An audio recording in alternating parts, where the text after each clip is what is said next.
Rede Globo apresenta Globo Rural. Os assuntos que você vai ver no Globo Rural de hoje. A redescoberta do Cerrado brasileiro, uma terra pobre que está produzindo de tudo. Os recordes do trigo e da soja no Cerrado de Goiás. Uma pesquisa norte-americana, uma fazenda que está usando a energia do sol para resfriar o leite. Nos nossos estúdios, uma entrevista com o vice-presidente da Organização das Cooperativas Brasileiras, Américo Utumi. Também no Globo Rural de hoje, você vai ver por que é preciso plantar árvores na sua fazenda. Você vai precisar delas.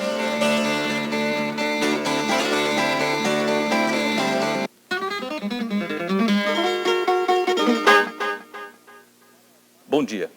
Para a agricultura brasileira, os anos 70 foram os anos da soja. Um produto praticamente desconhecido até 1950, nos anos 70, a soja invadiu os estados do Rio Grande do Sul, Paraná, São Paulo, Minas, Mato Grosso e Goiás. E logo disparou em nossa lista de exportações. Mas até aqui, o aproveitamento da soja tem sido bastante limitado. Quase que não passou da extração do óleo e da forragem para o gado. O Globo Rural nasce com os anos 80, esse decênio que se abre com a fome rondando o mundo. E para vencer esse desafio da fome, nos anos 80, a soja deve encontrar a sua vocação mais urgente, que é a de servir de alimento para o homem. Agora o Globo Rural vai apresentar a sua primeira reportagem. É uma reportagem sobre o Cerrado, esta vasta extensão de terra brasileira com características bastante particulares. Neste final do ano, a equipe do Globo Rural foi ver de perto o Cerrado brasileiro. Esteve no Centro de Pesquisa Agropecuária dos Cerrados, em Planaltina, no estado de Goiás. Visitou Cristalina e Luisiânia, também em Goiás. Esteve em Unai, Patos de Minas, Paracatu, Rio Paranaíba, São Gotardo, tudo em Minas Gerais. Sempre conversando com lavradores e técnicos para saber se esta região é realmente tão promissora como a gente ouve dizer. Você vai ver agora essa reportagem sobre o Cerrado, produzida por Renato Moreira. A região dos Cerrados tem cerca de 2 milhões de quilômetros quadrados, quase um quarto do Brasil. É uma área tão grande que para conseguir uma igual na Europa, a gente teria que juntar Portugal, Espanha, Itália, França, Alemanha Ocidental, Bélgica, Holanda e Suíça. Desde o século passado, essa imensa região começou a ser explorada. O Cerrado sempre contribuiu com boa parte do gado, do arroz, do milho e do feijão consumidos no país.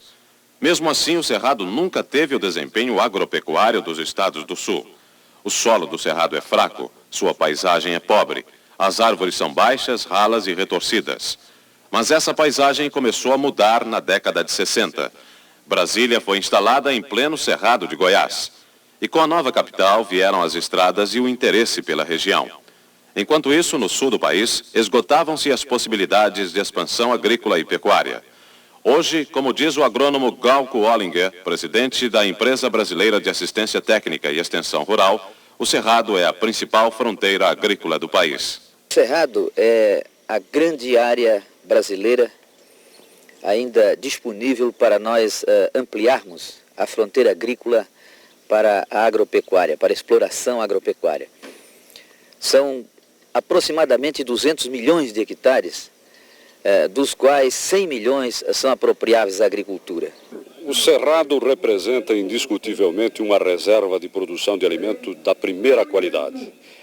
Todo o esforço do Ministério, a partir de 80, vai se desenvolver no sentido de induzir mais e mais ao produtor rural brasileiro vir conhecer mais de perto a capacidade e as condições excelentes de produção que o Cerrado oferece. Não vai faltar recursos ao Cerrado para correção de solo, para calagem.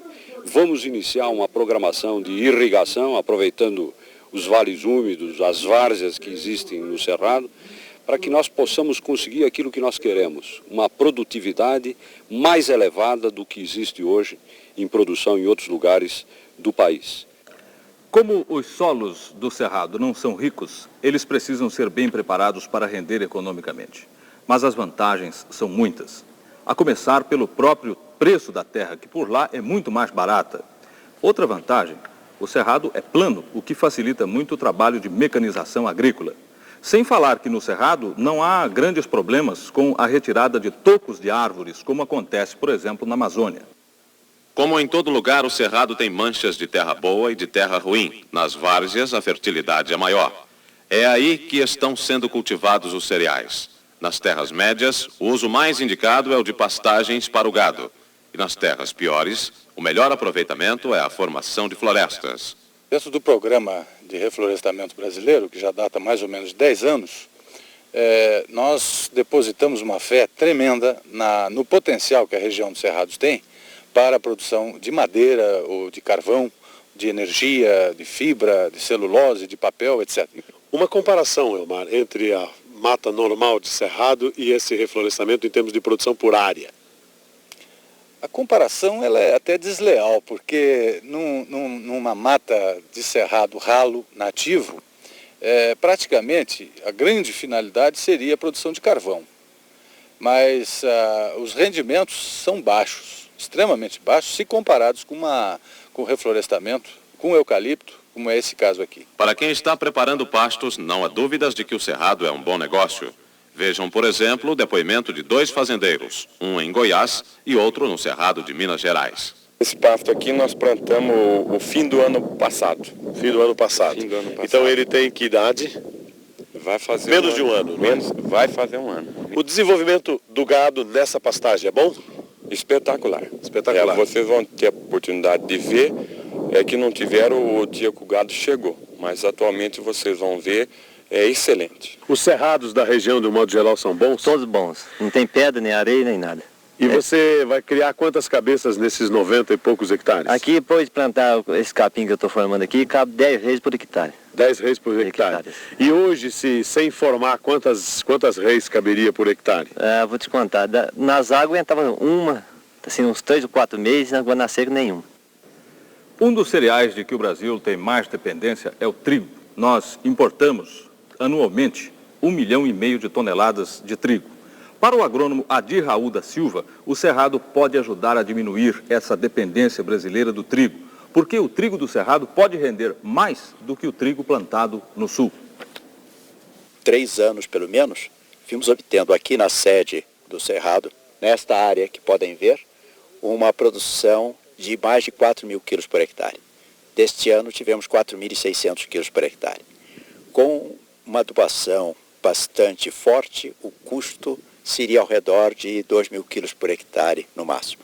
Uma adubação média, 1.500 quilos de trigo já pagariam, de modo que os rendimentos acima de 3.000, e como disse, aqui no CPAC, com todo o capricho, nós estamos obtendo entre mais de 4.000 em 3 anos seguidos, sem riscos de fracasso por questão de clima ou de doença. Quer dizer, nós temos um rendimento elevado e segurança de produção, o que é também extremamente importante para o produtor. Depois de 10 anos de experiência, os agricultores do Cerrado já têm resultados positivos para apresentar. E as comparações com os outros centros de produção são inevitáveis. Estamos obtendo no Cerrado 3.600 quilos de soja por hectare, como foram colhidos este ano. 3.600 quilos aqui, na região de Unai, sem irrigação, com a chuva natural. É verdade que o ano correu muito bem com relação à distribuição da chuva, mas 3.600 quilos são 2 vezes a produção média colhida no estado do Paraná. Como é que está a lavoura de soja? Esse ano está normal. Normal? Não tem problema? Não, chuva regular. Chuva regular. E pragas? Pragas por enquanto nada, né? Nada ainda, né? Quanto você gasta para fazer um alqueire, 1 hectare dessa lavoura, Tsuneu? Em hectares, em torno de 9.500 a 10.000. Como é que produziu o seu café, Creuson? Esse ano teve uma produção boa. O café é uma produção boa? Teve 114 sacos por hectare. Por hectare? Isso em 1.000 pés daria mais ou menos quanto? Em mil pés, mais ou menos 80 sacos. 80 sacas por 1.000 pés.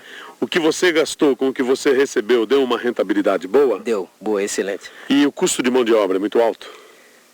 Não, é relativamente baixo. Por exemplo, hoje nós pagamos mais ou menos 50 cruzeiros por dia ao pessoal, e no Paraná vamos supor hoje 150, 100 cruzeiros por dia.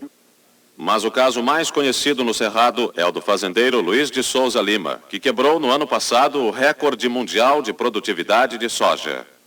Iniciamos com uma pesquisa, sentindo que ia ter muita dificuldade até que encontrasse uma fertilidade útil que desse condição de ter economia. E no final de 3 anos nós já conseguimos ter a maior produção de soja encontrada até hoje no mundo. Que foi no ano passado. Foi o ano passado, que nós conseguimos 60 sacos por hectare de média, num ano excepcional. Bem, por esses exemplos, nós podemos ver então que o Cerrado não é um sonho e nem uma simples aventura. E vejam que a sua exploração racional e técnica não atingiu nem 2% de toda a sua área. Na verdade, ainda tem muita terra para ser trabalhada e resta muita esperança. A grande perspectiva brasileira que nós temos em termos de agropecuária nessa próxima década é aqui neste Cerrado. A última fronteira será então a fronteira da Amazônia. Acredito que esta fronteira tem que ser antecipada à fronteira da Amazônia.